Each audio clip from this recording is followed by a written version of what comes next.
Media Argentina sindir Indonesia, Presiden FIFA beri pembelaan. Ya, baru-baru ini media Argentina, Soyplus 915, pernah menyindir salah satu kota penyelenggara Piala Dunia U17 2023. Dalam hal ini, media Argentina itu menyebut bahwa Jakarta sebagai kota yang akan segera tenggelam dalam beberapa tahun ke depan. Kutipan ini dilontarkan saat sebelum laga timnas Indonesia versus Argentina yang akan digelar di Stadion Utama Gelora Bung Karno, Jakarta pada 19 Juni 2023 yang lalu. Ya, mereka menyatakan bahwa Jakarta akan segera tenggelam. Ya, masalah yang pelik dari ibu kota Indonesia tempat timnas Argentina akan bermain sering ini, tulis media Argentina itu dalam judul artikelnya.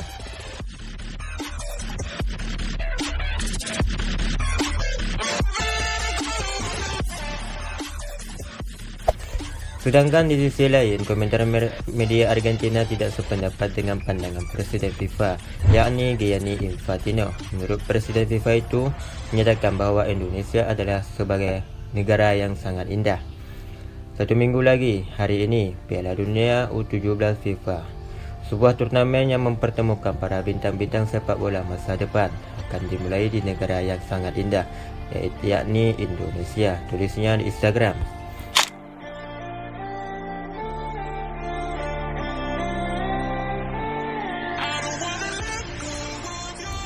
Ya, pernyataan Presiden FIFA menunjukkan Indonesia sebagai negara yang indah.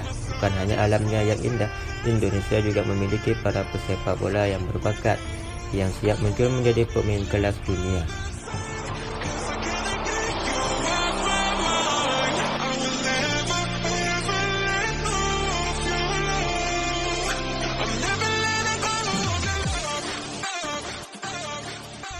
Namun di sisi lain, ada dua pelatih peserta Piala Dunia U17 2023 yang kagum dengan stadion milik Indonesia kita.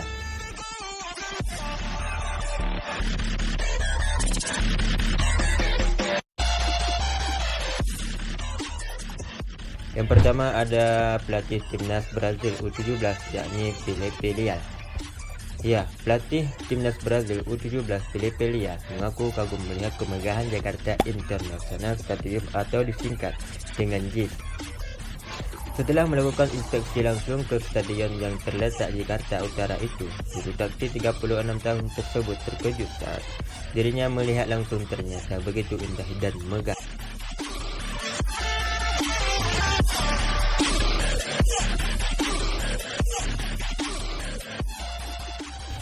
Saya baru pertama kali datang ke Indonesia. Awalnya saya tidak sempat cari tahu di stadion mana kami akan bermain. Saya pikir mereka tidak punya persiapan yang matang untuk jadi tuan rumah. Tapi saya melihat kalau mereka punya keseriusan yang kuat, imbunya.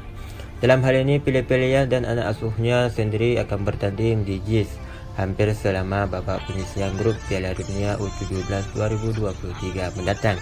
Skuad muda timnas Brazil U17 tergabung dalam grup C bersama Inggris, Iran, dan Kaledonia Baru. Di urutan kedua ada pelatih timnas Ekuador U17, yakni Diego Martinez.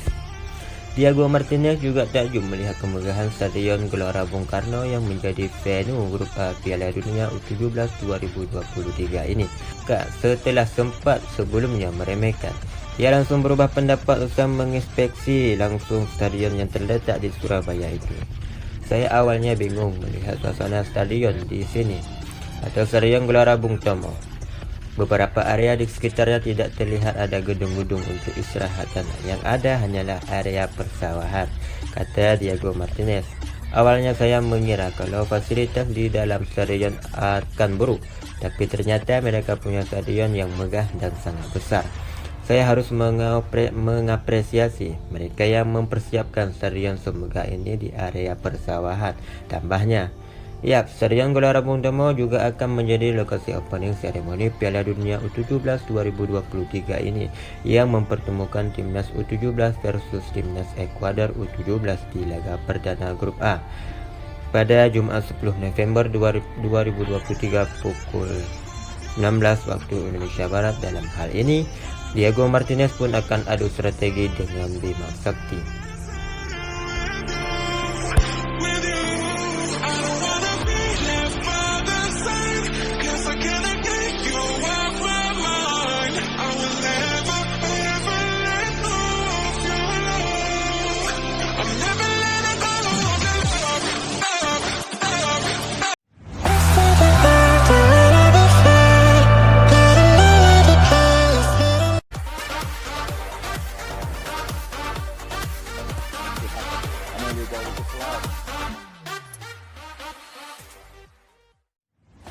Selamat datang di Indonesia dan selamat berjuang untuk Timnas Garuda.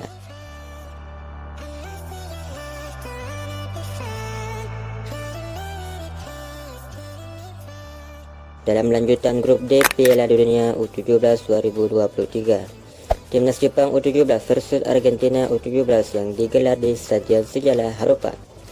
Di laga itu Argentina mampu unggul lebih cepat, 2 gol dicetak dalam waktu 7 menit saat laga baru berjalan. Gol pertama dicetak lewat Claudio Acerbi di menit ke-5. Gelandang Argentina itu mencetak gol lewat tendangan bebas langsung melesat ke gawang Jepang, sehingga skor menjadi 1-0 untuk Timnas Argentina U17.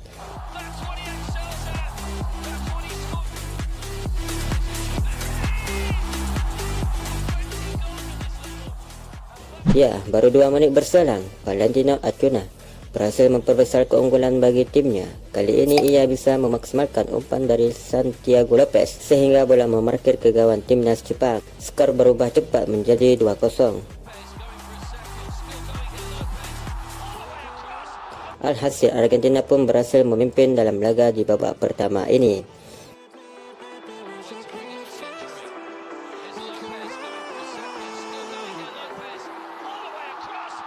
Ya, bisa dilihat hampir sepanjang babak pertama, Argentina bisa mendominasi Jepang. Beberapa peluang dihadirkan, namun urung berbuah gol ketiga. Sementara di sisi lain, Jepang baru bisa balik menekan menjelang laga tuntas.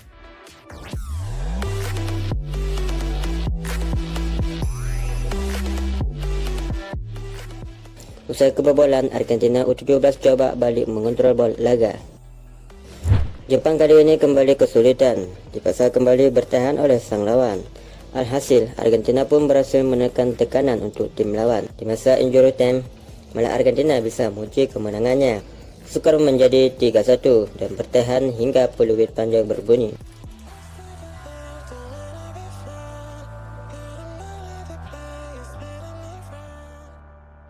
Di sisi lain, masih di partai grup D antara Senegal U17 versus Polandia yang digelar di Sejarah Harupat. Namun kali ini saat laga baru berjalan 38 menit, panitia terpaksa menghentikan permainan Senegal versus Polandia. Penyebabnya adalah cuaca buruk yang menyelimuti Stadion Sejarah Harupat. Kondisi yang sangat mendung, bahkan banyak petir yang menyelimuti Stadion Sejarah Harupat ini, yang tentunya berbahaya bagi keselamatan pemain dan penonton. Alhasil, panitia penyelenggara akhirnya mensudahi pertandingan untuk sementara waktu. Dalam laga ini, Timnas Senegal padahal setengah unggul 2-0 atas Polandia sebelum laga dihentikan. Ya, 2 gol yang didapat Senegal lewat kaki Idrissa pada menit ke-18. Kemudian gol kedua dicipta oleh bunuh diri pemain Polandia, yakni Dominik Sazala.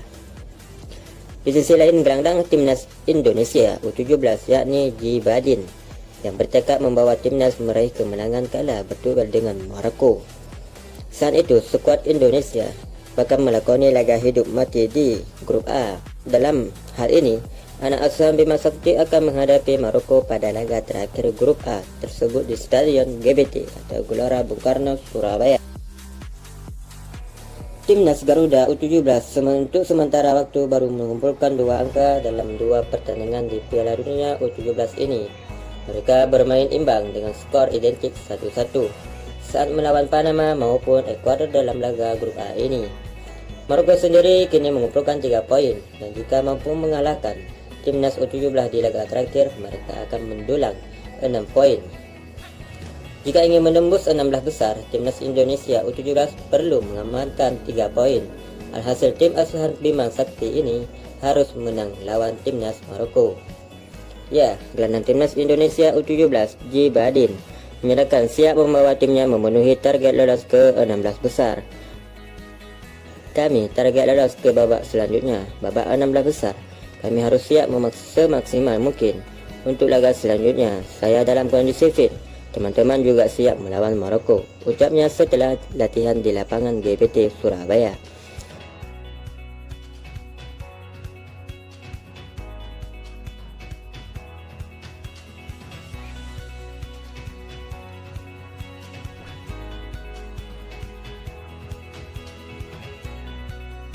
Di sisi lain, Fahri Husaini minta publik tidak memuji berlebihan pemain naturalisasi di timnas Indonesia. Ya, pandangan Fahri Husaini, ini sepak bola, ada 11 pemain, perlu hati-hati. Siapa yang memulai menimbulkan perpecahan ini saya tidak tahu. Namun ketika pujian berlebihan kepada pemain naturalisasi, seolah-olah keberhasilan tim karena mereka, jelas Fahri Husaini. Ya, ia menganggap peran para pemain lokal seperti Rizky Ridho, Nadio Argawinata, hingga Hernando Ari Sutaryadi tidak boleh dianggap lebih kecil ketimbang pemain naturalisasi.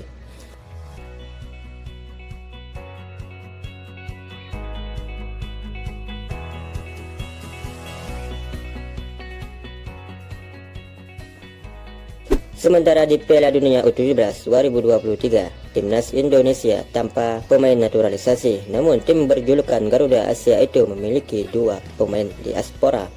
Keduanya adalah Welberg Jardim dan Amar Barki.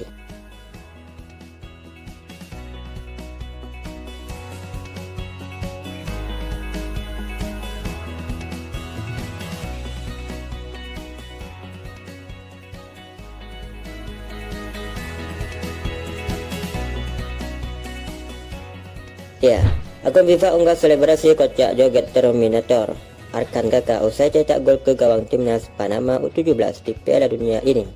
Ya, Arkan Kakak kembali mencetak gol yang kedua di turnamen ini. Sang striker Persis Solo merayakan dengan berjoget Terminator yang di belakangnya viral di plafon media sosial TikTok FIFA. Aksi Arkan Kakak pun menjadi perhatian, tak terkecuali bagi akun FIFA di TikTok.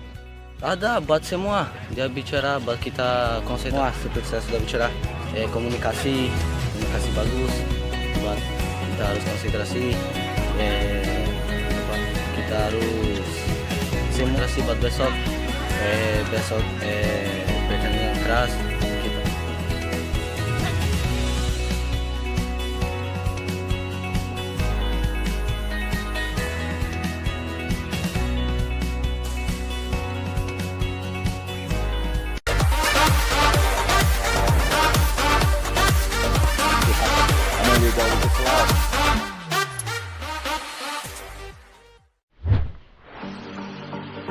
Selamat datang di Indonesia, bersiaplah menyambut ajang akbar Piala Dunia U17.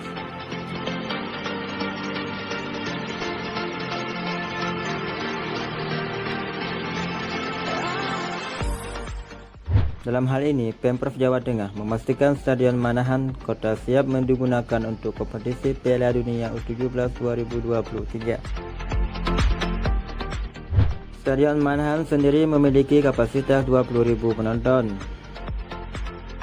Stadion ini merupakan stadion pertama di Indonesia yang pernah menjadi tuan rumah event olahraga difabel terbesar di Asia Tenggara, ASEAN Para Games 2011.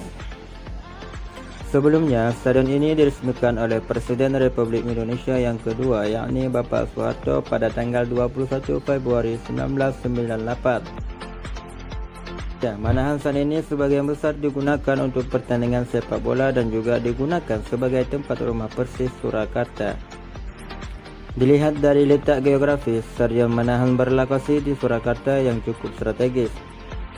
Berdiri megah di tengah-tengah pusat kota, dekatan dengan stasiun kereta, terminal, bandara, hotel, dan jalan raya dan pusat perbelanjaan, dan menjadikan Stadion Manahan sebagai salah satu yang paling strategis dalam menggelar event olahraga skala nasional maupun internasional. Bulan September 2008, Stadion Manahan terpaksa ditutup dikarenakan tengah dilakukan renovasi stadion. Proyek renovasi lapangan yang menelan biaya sekitar 1,6 miliar rupiah. Gunanya, renovasi Manahan adalah untuk menghilangkan image negatif dari Stadion Manahan sendiri. Dan di Juli 2009, setelah menunggu hingga berbulan-bulan, akhirnya seluruh rangkaian renovasi Stadion Manahan telah rampung dikerjakan. Stadion Manahan pun kembali dibuka dan sudah difungsikan kembali. Namun, berselang 10 tahun tepatnya bulan Agustus 2018 silam, stadion tersebut kembali direnovasi besar-besaran dan diperkirakan akan selesai pada akhir 2019. Stadion Manahan di Surakarta akan segera menjadi satu di antara stadion mewah yang ada di Indonesia. Bahkan disebut-sebut akan menjadi stadion utama Gelora Bung Karno Mini setelah selesai direnovasi.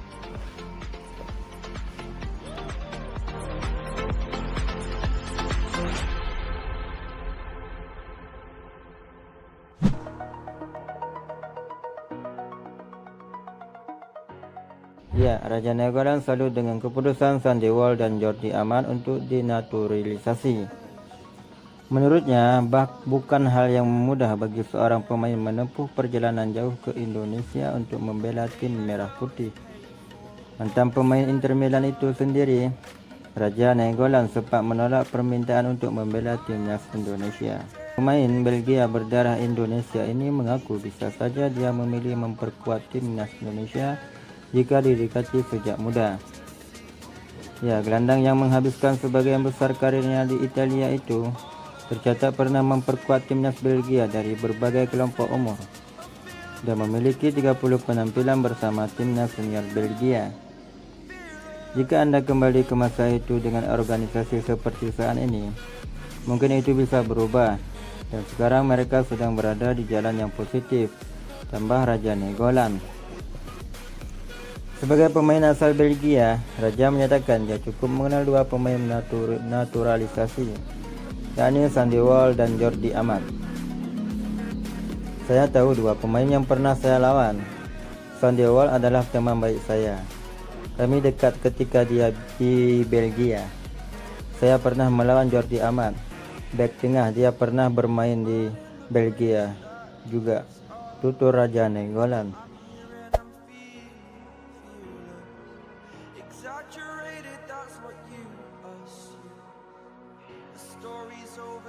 Sandy Walsh yang lahir di Belgia saat ini bermain untuk klub negara kelahiran Calvin McLean. Sedangkan sebelumnya pada 2022 ia pindah ke Liga Malaysia untuk membela Johor Darul Ta'zim. Sedangkan Jordi pernah bermain untuk klub Belgia Open. Melihat potensi para pemain berdarah Indonesia yang berkarir di luar negeri, khususnya di Eropa, Raja pun meyakini timnas Indonesia akan menjadi sangat kuat jika dapat merekrut mereka berdua. Kata Raja Nainggolan, sejujurnya saya pernah berbicara dengan Sabrina, atau pemain timnas putri Indonesia yang berdarah Jerman. Jika semua pemain berdarah Indonesia dibawa dan bermain untuk negara ini, mereka akan punya tim yang sangat bagus, tutur mantan pemain AS Roma itu.